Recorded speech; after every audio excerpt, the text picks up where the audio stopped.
चलो स्टार्ट करते हैं। बायोकेमिस्ट्री जैव रसायन होता है और इसमें आपको जानना रहेगा कार्बोहाइड्रेट,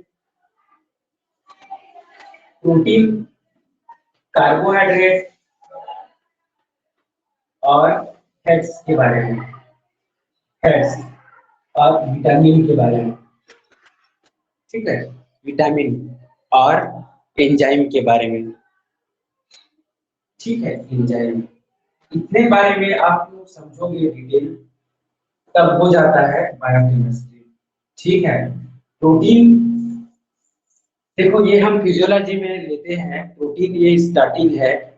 ठीक है, लेकिन आपके में कार्बोहाइड्रेट पहला दे दिया है। प्रोटीन को हम क्या कहते हैं, इसे जनरेटर कहते हैं। जनरेटर मतलब शरीर को बनाने वाला, मतलब ब्रह्मा है। ठीक है, जी मतलब गॉड है। ठीक है, जी वो कार्बोहाइड्रेट क्या करता है, ऑपरेटर होता है, मतलब ये चलाता है शरीर को। और फैट्स क्या करता है, डिस्ट्रॉयर होता है। ठीक है, मतलब शरीर को मारता है। तो जैसे गॉड है, जी ओ डी मतलब शरीर को चलाने वाला क्या होता है, प्रोटीन होता है। शरीर के ग्रोथ के लिए इम्पोर्टेंट है, शरीर के सेल के डेवलपमेंट के लिए इम्पोर्टेंट है, और शरीर के जो बहुत सारे एंजाइम बनते हैं, ठीक है, ये एंजाइम बनते हैं, इसके लिए भी इम्पोर्टेंट है, इसीलिए इसे हम जनरेटर कहें। कार्बोहाइड्रेट शरीर को ऑपरेट करता है। कार्बोहाइड्रेट जैसे हम खाना खा रहे हैं, कोई भी कार्बोहाइड्रेट। हाँ सर नमस्कार, क्लास लेट हो। नमस्कार, मैं सैलरी स्लिप भेजते हो तो हाँ देख ले हो क्लास लेट हो तो किन बाद में देखूं। चल ठीक। हाँ हाँ हाँ हाँ, तो टीम क्या करता है, ये शरीर को चलाता है। शरीर को बनाता है, कार्बोहाइड्रेट शरीर को चलाता है। जिस प्रकार से देखिए यहाँ पर एक खाने वाले को बाद में बताएंगे, इसको डेफिनेशन समझ जाते हैं। फैट्स क्या करता है, शरीर को खत्म कर देता है, मतलब ज्यादा ऑयली सब्सटेंस है, कोलेस्ट्रॉल लेवल ज्यादा बढ़ जाता है, मतलब लिमिट कोलेस्ट्रॉल हो तो वो इम्पोर्टेंट है हमारे लिए, लिमिट से ज्यादा हो तो वो हमारे लिए बहुत ही खतरनाक होता है। ठीक है, जैसे जैसे जैसे उम्र बढ़ते जाता है, ऑयल का जमाव होते जाता है, तो वो हमारे लिए हार्ट अटैक का प्रॉब्लम होता है। ब्लड के जो ब्लड सर्कुलेशन होता है उसके लिए इम्पोर्टेंट है, उसके लिए खतरनाक होता है, ब्लड वेसल्स के लिए समझिए। ठीक है, तो ये खतरा होता है। विटामिन, विटामिन मतलब क्या होता है, विटामिन एक प्रकार का क्या होता है, सहायक होता है भोजन के लिए। ठीक है, और वह क्या करता है, यह एक प्रकार का सहायक होता है हमारे शरीर के ग्रोथ के लिए, हमारे शरीर के मेटाबॉलिज्म के लिए इम्पोर्टेंट होता है। एंजाइम क्या करता है, कोई भी क्रिया को चलाने के लिए वह भाग लेता है और वह क्रिया को आगे बढ़ाता है। ठीक है, तो इतने सारे के बारे में हमको पढ़ना है, ये चीज के बारे में। तो ये है बायोकेमिस्ट्री। बायोकेमिस्ट्री में सबसे पहले प्रोटीन है, तो प्रोटीन किस प्रकार से खाया लिया जाता है, प्रोसेस होता है, इसके बारे में समझना है। प्रोटीन जैसे क्या है, हम कोई भी चीज खाते हैं जी, ठीक है, प्रोटीन खाते हैं, जैसे दाल है, ठीक है, मतलब पल्स जितने भी होते हैं वो सब प्रोटीन के लिए इम्पोर्टेंट है और उसको लिया जाता है। तो हम प्रोटीन उसके जटिल को लिया जा रहा है, मतलब कॉम्प्लेक्स को लिया जा रहा है, लेकर के हमारे शरीर पर आ रहा है, और वहां पर प्रोटीन को पचाने वाला एंजाइम कौन सा होता है जी, बताओ। प्रोटीन को पचाने वाला क्या होता है, पेप्सिन होता है ना। तो पेप्सिन उसको क्या कर देता है, डाइजेस्ट कर देता है। ठीक है, और बड़े अणु प्रोटीन को क्या करता है, छोटे छोटे मॉलिक्यूल्स में तोड़ देता है। जैसे कोई भी खाना खा रहे हैं, कोई भी चीज, ठीक है, तो ये क्या है, प्रोटीन लिया जा रहा है पल्स, तो ये स्टमक में जाता है और स्टमक में पेप्सिन के द्वारा क्या कर रहा है, तोड़ रहा है। ठीक है, पेप्सिन प्रोटीन का पाचन करता है ना, तो पेप्सिन क्या कर रहा है, तोड़ रहा है, और तोड़ने के बाद फिर छोटे छोटे एमाइनो एसिड के फॉर्म में वह चेंज कर देता है। और ये एमाइनो एसिड क्या होता है, ये टूट गया यहाँ पर, ठीक है, टूट गया, और टूटने के बाद फिर यहाँ ये क्या है, स्मॉल इंटेस्टाइन को एब्जॉर्ब करता है। स्मॉल इंटेस्टाइन में गिलाई पाया जाता है और ये विलाई फूड के जो एमाइनो एसिड होते हैं उसको एब्जॉर्ब करता है। एब्जॉर्ब करने के बाद फिर कहा जाता है वो ब्लड वेसल्स में जाता है। ठीक है, ब्लड वेसल्स में ये इंटेस्टाइन है। ठीक है, इंटेस्टाइन, स्मॉल इंटेस्टाइन कहते हैं, स्मॉल इंटेस्टाइन। और यह ब्लड वेसल्स के द्वारा जा रहा है। जाने के बाद कहाँ पहुंचता है? सेल पर। ठीक है, शरीर के, हमारा शरीर क्या है? सेल से बना हुआ है। ठीक है, तो हमारा शरीर सेल से बना हुआ है और यह सेल हर इंडिविजुअल सेल के पास पहुंचता है ब्लड वेसल्स के द्वारा। ठीक है, और ये एमाइनो एसिड के फॉर्म में आया है जी।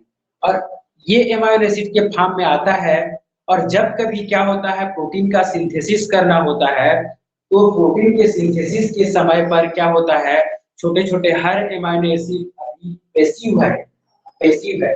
ठीक है, जब प्रोटीन सिंथेसिस होता है तो वह एक्टिव हो जाता है। ठीक है, आफ्टर प्रोटीन सिंथेसिस। ठीक है, प्रोटीन सिंथेसिस में क्या होता है? प्रोटीन बनाते हैं। ठीक है, तो ये छोटे छोटे एमाइनो एसिड जुड़ते जाते हैं। तो ये एमाइनो एसिड को जोड़ने वाला क्या होता है? एक क्रम होता है। ये एमआरएनए है, ये क्या है? राइबोसोम है। राइबोसोम के ऊपर में क्या होता है? टीआरएनए आता है, यहाँ पर जुड़ता है। तो यहाँ पर क्या होता है? एमाइनो एसिड को लाते हुए ये जोड़ते जाता है। ठीक है, और यह क्या हो जाता है? फोल्ड बना देता है प्रोटीन का, और प्रोटीन का फोल्ड बना करके वह फ्री हो जाता है। मतलब जिस नाम का प्रोटीन बनाना है उसी नाम का प्रोटीन का सिंथेसिस होता है। तो यह सब प्रोसेस क्या है? एक कॉम्प्लेक्स से लेकर के कहाँ तक जा रहा है? कॉम्प्लेक्स से लेकर के वह टूट रहा है, टूटने के बाद फिर वह कॉम्प्लेक्स हो रहा है। ठीक है, ये प्रोटीन हमारे लिए इंपॉर्टेंट है। प्रोटीन खा रहे हैं तो प्रोटीन का प्रोटीन सेल पर नहीं जाता जी। प्रोटीन खा रहे हैं तो वह अमीनो एसिड के फॉर्म में चेंज होता है, ब्लड वेसल्स में जाता है। ब्लड वेसल्स से होते हुए वह सेल के पास जाता है। सेल पर वह पेशी फॉर्म होता है। पेशी फॉर्म होने के बाद फिर वह प्रोटीन सिंथेसिस जब होता है तो अमीनो एसिड को जोड़ते जाता है और वह एक 20 अमीनो एसिड का सीक्वेंस तैयार करके प्रोटीन बनाता है। ठीक है, तो ये है प्रोटीन का पूरा काम। अब यहाँ पर देखेंगे इस स्टेप में प्रोटीन में क्या क्या है, ये खाने वाले का, इसके बाद फिर क्लासिफिकेशन का, क्लासिफिकेशन के बाद फिर मेटाबॉलिज्म का। ठीक है, मतलब क्या होता है या क्या होता है जी? मेटाबॉलिज्म मतलब उपापचय। ठीक है, तो मेटाबॉलिज्म में क्या होता है? केटाबॉलिक और एनाबॉलिक होता है। केटाबॉलिक और एनाबॉलिक होता है। ठीक है, एनाबॉलिक होता है। केटाबॉलिक और एनाबॉलिक का मतलब क्या होता है? केटा केटा मतलब क्या होता है? कटिंग होता है। मतलब बड़े अणु को छोटे अणु में टूट जाना, मतलब वो केटाबॉलिक होता है। एनाबॉलिक मतलब क्या होता है? छोटे अणु का बड़े अणु में बन जाना, वो एडिशन होता है। ठीक है, सी मतलब कटिंग याद कर लेना, ए मतलब एडिशन याद कर लेना। कटिंग से क्या होता है? बड़े अणु का छोटे अणु में टूट जाना होता है। जैसे प्रोटीन ले रहे हैं तो ये छोटे अणु में टूट रहा है, तो इसका कैटाबॉलिज्म प्रोसेस हो रहा है। ठीक है, कैटाबॉलिज्म प्रोसेस हो रहा है, छोटे छोटे अणु में टूट रहा है, मतलब में टूट रहा है। और इस प्रोसेस को हम क्या कहेंगे? कैटाबॉलिज्म कहा जाएगा। ठीक है, कैटाबॉलिज्म। और कैटाबॉलिज्म के बाद फिर क्या हो रहा है? यह ब्लड वेसल्स के द्वारा जा रहा है, एमाइनो एसिड यहाँ सेल के पास पहुंच रहे हैं और वहां पर प्रोटीन सिंथेसिस हो रहा है। प्रोटीन सिंथेसिस से ये बड़ा रूप बन रहा है, तो इसे हम क्या कहेंगे? Anabolism process. ठीक है, एनाबॉलिज्म प्रोसेस मतलब एना मतलब क्या है? एडिशन है जी। एडिशन मतलब छोटे छोटे मॉलिक्यूल्स का ऐड होना, तो वो एनाबॉलिज्म होता है। ठीक है, तो ये प्रोटीन से रिलेटेड स्टार्टिंग ये हो गया पूरा प्रोसेस। ठीक है, तो हम मेटाबॉलिज्म में ये सब पढ़ेंगे। ठीक है, ये आपको अभी बेसिक दे रहे हैं ताकि जानो आप लोग आगे क्या होता है। बायोकेमिस्ट्री में हम क्या करेंगे? प्रोटीन का छोटा छोटा रूप लेंगे। प्रोटीन कैसे बनता है जी? ठीक है, बायोकेमिस्ट्री मतलब क्या होता है? जैव रसायन होता है। मतलब उसमें रसायन को हमको पढ़ना पड़ेगा। प्रोटीन क्या होता है? एक छोटा सा एमाइनो एसिड से बहुत सारा पॉलीपेप्टाइड चेन बन करके प्रोटीन तैयार होता है। ठीक है, यहाँ तक समझे? समझ आ रहा है जी?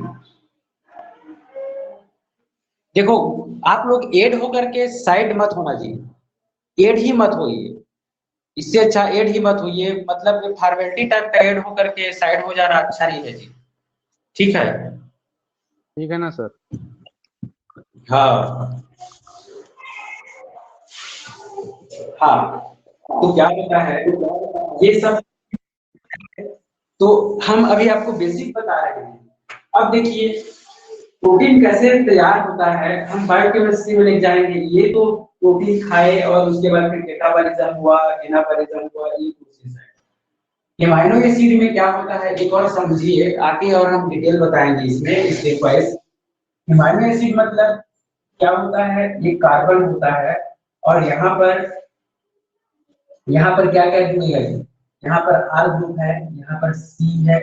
देखिए कार्बन मतलब क्या होता है, मीथेन ग्रुप लीजिए, 1 2 3 4 CH4 है, तो यहाँ पर हमको क्या ऐड करना है, सॉरी यहाँ पर आर ग्रुप ऐड करना है, नीचे कर सकते हो ऊपर कर सकते हो।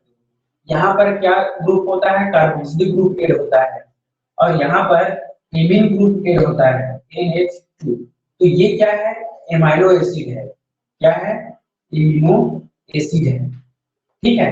और एक एमिनो एसिड दो एमिनो एसिड दूसरे एमिनो एसिड से जुड़ता है, तो किस प्रकार से जुड़ता है देखिए, यहाँ पर ये एक कार्बन है, ये एक NH2 है, ठीक है, ये R ग्रुप है, ये COOH ग्रुप है, तो यहाँ पर क्या हो जाता है, OH का हाइड्रोलिसिस हो जाता है, ये O इधर आ जाता है, OH साइड होता है। उसके बाद एक मिनट मैं इसको बता रहा हूँ, ठीक है, दूसरा आपको जोड़ करके बता रहा हूँ तब समझ आएगा। इधर हम देखते हैं NH2, उसके बाद फिर C है, R है, COOH है। यहाँ पर देखिएगा H और H, यहाँ पर जल का एक अणु क्या हो जाता है, हाइड्रोलाइज हो जाता है, H2 हट जाता है। ठीक है? और H2 हटने के बाद यहाँ पर NH2CHRCOO, उसके बाद फिर यहाँ पर NH ग्रुप है, N और H ग्रुप है। ठीक है, NH ग्रुप है, उसके बाद फिर क्या बन जाता है, C, उसके बाद HRCOOH, ये बन जाता है। एक एमाइनो एसिड से छोटे छोटे और एमाइनो एसिड जुड़ते जाते हैं, तो इस प्रकार से ये चैन तैयार होते जाता है। ठीक है, ये ना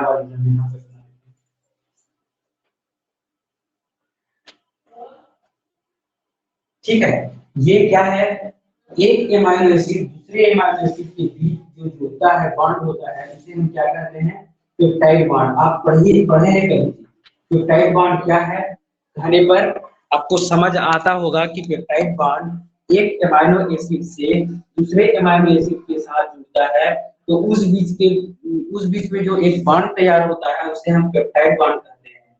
तो इस तरह से क्या होता है, ये मोनोपेप्टाइड है, इस तरह से बहुत सारा एमाइनो एसिड ग्रुप जुड़ते जाता है और एक लंबा चेन बनाता है। इस प्रकार से चेन बनाते जाता है, तो हम क्या कहते हैं, पॉलीपेप्टाइड कहते हैं। ये क्या है, मोनो है, और ये क्या है, पॉलीपेप्टाइड बॉन्ड बनाता है, पेप्टाइड बॉन्ड बनाता है, और इसी पॉलीपेप्टाइड को हम क्या कहते हैं, प्रोटीन कहते हैं। ठीक है, इसका मोनो फॉर्म क्या है, एक एमाइनो एसिड है। ठीक है, समझ आ रहा है?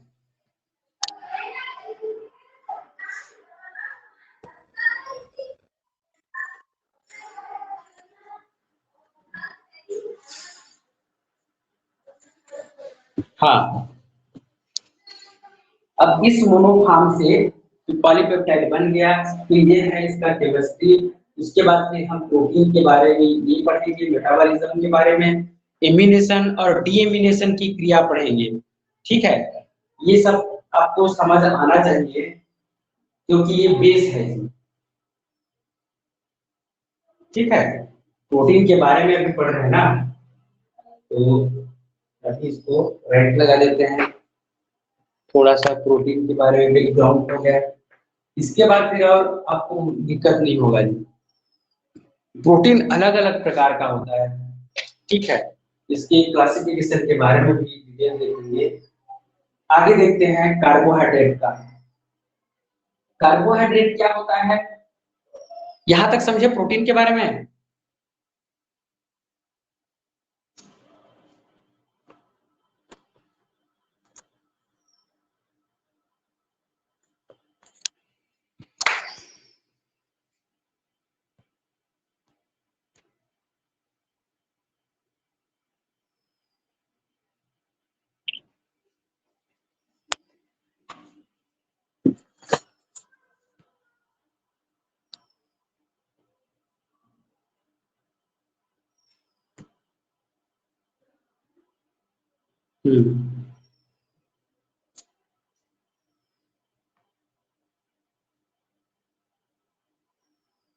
स्टार्ट करते हैं।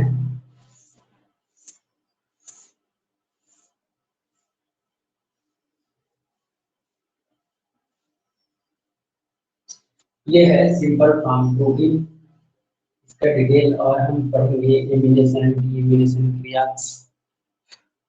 कार्बोहाइड्रेट देखते हैं। कार्बोहाइड्रेट के बारे में, कार्बोहाइड्रेट क्या होता है, कार्बोहाइड्रेट एक शुगर है, ठीक है। कार्बोहाइड्रेट मतलब ऑपरेटर है, ऑपरेट करता है, इसमें है, ठीक है, इसमें है, ठीक है, ऑपरेट करने वाला, शरीर को चलाने वाला। कोई भी मिनरल्स चाहता है, कोई भी टॉनिक चाहता है, कोई भी सोडियम, पोटेशियम, साल्ट, शुगर, ठीक है। और जितने भी क्या बोलते हैं मॉलिक्यूल्स फॉर्म जाते हैं, वो सब ब्लड के द्वारा फ्लो होकर के टारगेट ऑर्गन तक पहुंचता है और वह मेटाबॉलिज्म क्रियाएं करता है, ठीक है। तो कार्बोहाइड्रेट जैसे क्या ले रहे हैं, मान लो ये राइस ले रहे हैं, ठीक है, और ये हमारे अंदर जा रहा है, ठीक, और यह भी वही प्रोसेस होगा स्टमक में। तो यह क्या करता है, जैसे ही ले रहे हैं तो इसका डाइजेशन होता है, ठीक है, और डाइजेशन वही पेप्सिन पेप्सिन के द्वारा, ठीक है, पेप्सिन के द्वारा, और उसके बाद कौन कौन सा होता है, ट्रिप्सिन के द्वारा, ठीक, और रेनिन रेनिन तो दूध का पाचन करता है, ठीक है, और उसके बाद और कौन सा है जी, लाइपेज के द्वारा। अलग अलग प्रकार का एंजाइम है, एंजाइम के बारे में बहुत सारा उसका क्लासिफिकेशन है, उसमें पढ़ेंगे।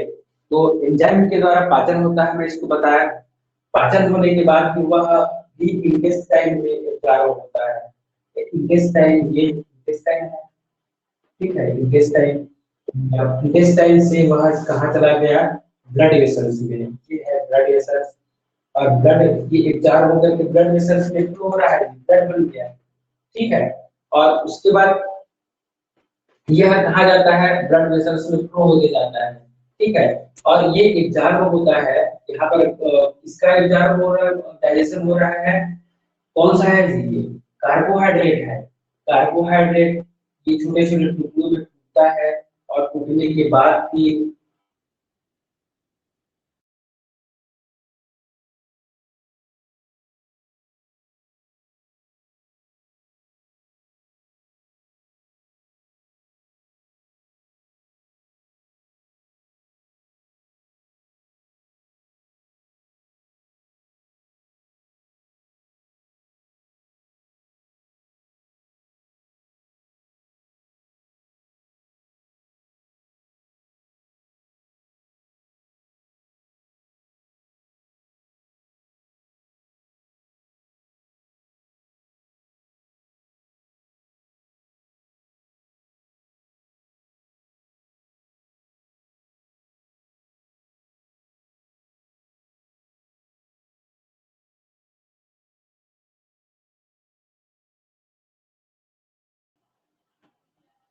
हाँ, क्या होता है, बड़े अणु का छोटे अणु में टूटता है, इसे हम क्या कहते हैं, केटाबॉलिज्म, ठीक है, केटाबॉलिज्म होता है इसका, ठीक है।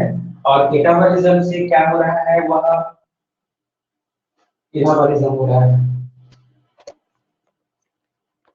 हाँ हाँ। एब्जॉर्ब होता है और वह ब्लड में चला जाता है, ब्लड में चला जाता है। तो यह जो प्रोसेस है एनाबॉलिज्म प्रोसेस, ठीक है, एनाबॉलिज्म होता है और वह ब्लड में जा रहा है। मान लो हम खाना अधिक ले रहे हैं, कार्बोहाइड्रेट अधिक ले रहे हैं, तो वहां पर क्या होता है, ग्लूकोज की मात्रा, कार्बोहाइड्रेट ग्लूकोज है, तो ग्लूकोज क्या हो रहा है, इंक्रीज हो रहा है, ठीक है। और शरीर में ग्लूकोज की अधिकता भी हानिकारक होता है, ठीक है। तो इसको चलाने के लिए, कार्बोहाइड्रेट को मेंटेन करने के लिए क्या चलता है, देखो ये क्या करता है, उसको आप अभी छोड़ दीजिए, पहले ये ब्लड में आ रहा है, कौन सा, ग्लूकोज आ रहा है। ग्लूकोज आने के बाद फिर क्या करता है, वह सेल के पास जाता है। सेल के पास जाने के बाद फिर क्या करेगा, वह ग्लूकोज का क्या करता है, ये एक ऑपरेट करता है शरीर को, ठीक है। तो क्या करेगा, यहाँ ये सेल है, सेल के पास न्यूक्लियस है, न्यूक्लियस पर यहाँ पर आता है साइटोप्लाज्म में, ठीक है। और साइटोप्लाज्म में क्या चलता है, साइटोप्लाज्म में, सेल की साइटोप्लाज्म में क्या चलता है, ग्लाइकोलिसिस क्रिया चलता है, ठीक है।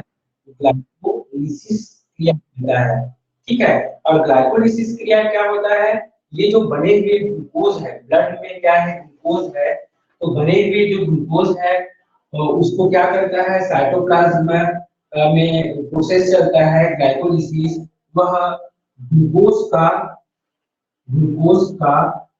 पायरिक एसिड में टूट जाता है, ठीक है। ग्लूकोज का पायरिक एसिड में टूट जाता है, एक क्रिया हो गया, ये यह पहला क्रिया है।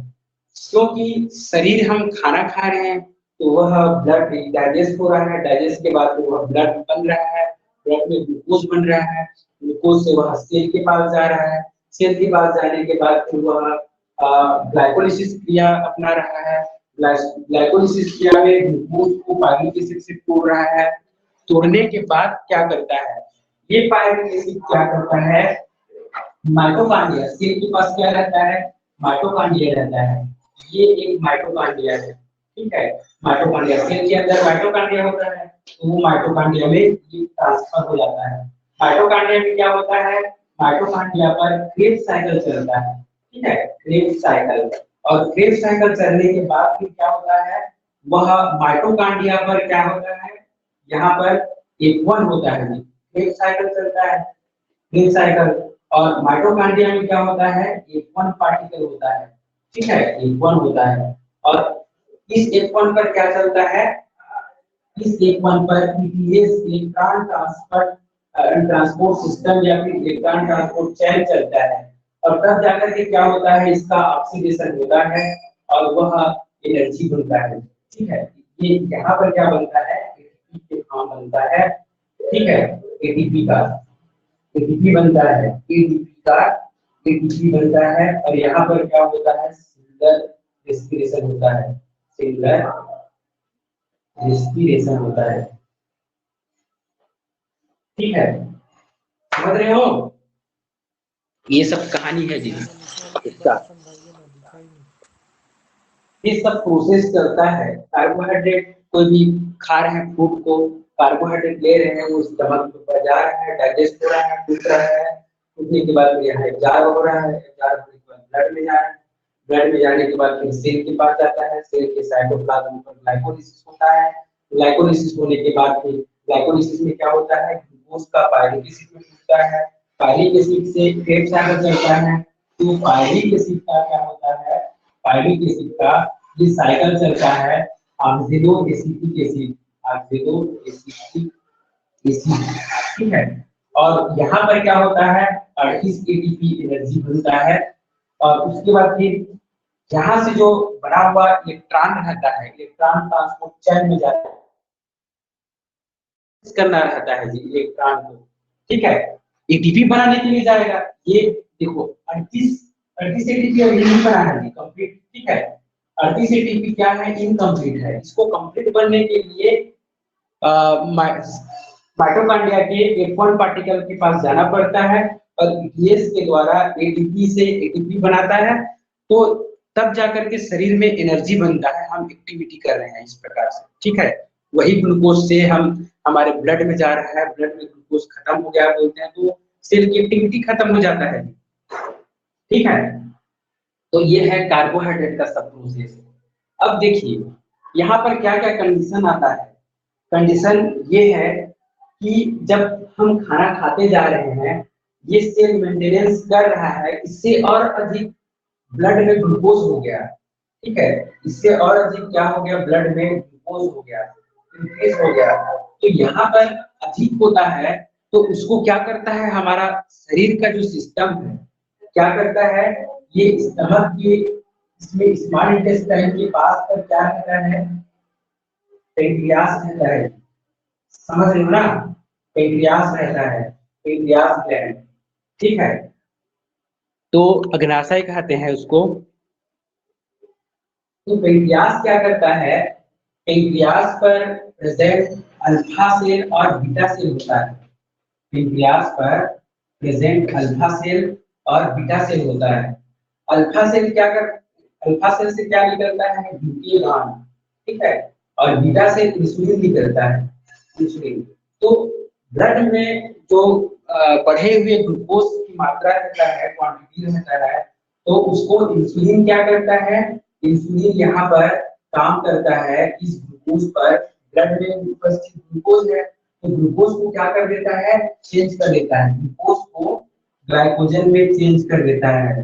ठीक है, और उसके बाद फिर लीवर के जो सेल होता है, लीवर के एपिथेलियम सेल होते हैं, लीवर के सेल पर, लीवर सेल पर क्या कर देता है, डिपॉजिट कर देता है। यहाँ से अधिक होने पर क्या होता है, हमारे सॉरी लीवर के एपिथेलियम सेल, लीवर से एपिथेलियम पर डिपॉजिट कर देता है। यहाँ से अधिक होता है तो हमारे एडिपोज टिश्यू, जैसे ये हाथ पर है, ठीक है, एब्डोमेन पर है, थाई जंघा पर है, तो वहां पर क्या कर देता है, जमाव करते जाता है, मोटापा बढ़ते जाता है। लेकिन ब्लड में ग्लूकोज की क्वांटिटी को मेंटेन करता है, क्योंकि ब्लड में ग्लूकोज अधिक हो जाएगा तो अदर जो मॉलिक्यूल्स के लिए आने जाने के लिए दिक्कत हो जाता है। ठीक है, इसीलिए उसको मेंटेनेंस करना पड़ता है, इसको ग्लूकोज को मेंटेनेंस करना पड़ता है। ठीक है, और ग्लूकोज को मेंटेन करने के लिए पेंक्रियास क्या होता है, एक मिक्स्ड ग्लैंड होता है, और पेंक्रियास से क्या निकलता है, बीटा सेल से इंसुलिन निकलता है, इंसुलिन ग्लूकोज से ग्लाइकोजन में चेंज करता है लीवर पर, कहाँ पे, एडिपोज टिश्यू पर, और जंघा के जैसे क्या है, जंघा पर भी रहता है एडिपोज टिश्यू, वहां पर जमाव करते जाता है। इस तरह से मोटापा बढ़ता है और ग्लूकोज मेंटेन होता है। ये एक बात याद रखिए। ठीक है, तो ये क्या होता है, ग्लूकोज का मेंटेनेंस हो गया। ठीक, अब मान लो क्या होता है, तो ग्लूकोज ग्लूकोज से ग्लाइकोजन बन रहा है, तो इस क्रिया को क्या कहते हैं, ग्लाइकोजिनेसिस। क्या कहते हैं, ग्लाइकोजिनेसिस। ठीक है, देखो यहाँ पर एक एक पहला हो गया ग्लाइकोलिसिस, दूसरा क्या है, मेंटेनेंस करने वाला ग्लाइकोजिनेसिस क्रिया, ग्लाइकोजन का बनना, ग्लाइकोजिनेसिस। ठीक है, अब देखते हैं जब क्या होता है, मतलब डाइट करते हैं या फिर फास्ट लेते हैं, फास्ट करते हैं, तो कोई फूड मटेरियल नहीं आ रहा है हमारे शरीर पर, तो क्या करता है, इसी इसी ब्लड से जो क्या है, ग्लूकोज है, और इसी लीवर पर डिपॉजिट हुआ जो ग्लाइकोजन है, और इसी एडिपोज टिश्यू, ठीक है, इसी एडिपोज टिश्यू पर, ये हमारा हाथ है, इसी एडिपोज टिश्यू पर, इसी एडिपोज टिश्यू पर पाया जाने वाला क्या होता है, ग्लाइकोजन है। तो इस ग्लाइकोजन को क्या करता है, पुनः ये ग्लूकेगान उसको क्या करता है, ब्लड में दे देता है, ताकि ब्लड मतलब ग्लूकोज से, ताकि ग्लाइकोजन से वह ग्लूकोज बन सके और ब्लड में चल सके, हमारा शरीर चल सके। ठीक है, समझ रहे हो जी, नहीं समझ पा रहे हो, सर समझ गए। सुनाई दे रहा है, यस सर, यस सर समझ गए। हाँ, दे रहा है, सुनाई दे रहा है। क्या जी,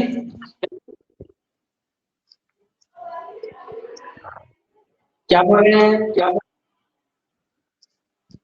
सुनाई दे रहा है सर, बोलो। हाँ हाँ हाँ, तो ग्लूकोज से ग्लाइकोजन बनता है, वो ग्लाइकोजिनेसिस है। और ग्लाइकोजन से क्या बनता है, ग्लूकोज बनता है, तो वह क्या होता है, ग्लूकोजिनेसिस है। ग्लूकोजिनेसिस है, ठीक है। ग्लाइकोजिनेसिस और ग्लूकोजिनेसिस याद रखना, ठीक है। ये क्रियाएं चलता है, आगे स्टेप वाइज समझाएंगे आपको, ब्रेन में आपके माइंड में एड होने के लिए ये सब बता रहे हैं, ठीक है। तो वो मेंटेनेंस हो गया। और क्या क्रिया होते हैं, जब हमारा शरीर क्या होता है, ग्लूकोज नहीं बना पाता, मतलब तो क्या है, कार्बोहाइड्रेट नहीं मिल रहा है, ब्लड में भी ग्लूकोज खत्म हो गया है, तो मसल्स पर जो पाया जाने वाला क्या होता है, मसल से, एमाइनो एसिड से, ठीक है, अदर जो सोर्स से क्या बनाता है, ग्लूकोज बनाता है, उसे हम ग्लूकोनियोजिनेसिस कहते हैं, ठीक है। ये सब वर्ड्स को याद रखना, ग्लाइकोलिसिस, और उसके बाद ग्लाइकोजिनेसिस, ग्लूकोजिनेसिस, ग्लूकोनियोजिनेसिस, ग्लूकोज का नया बनना, ठीक है। तो ये सब क्रियाएं चलेगा, तो इसी को हम मेटाबॉलिज्म में पढ़ेंगे सबको, ठीक है।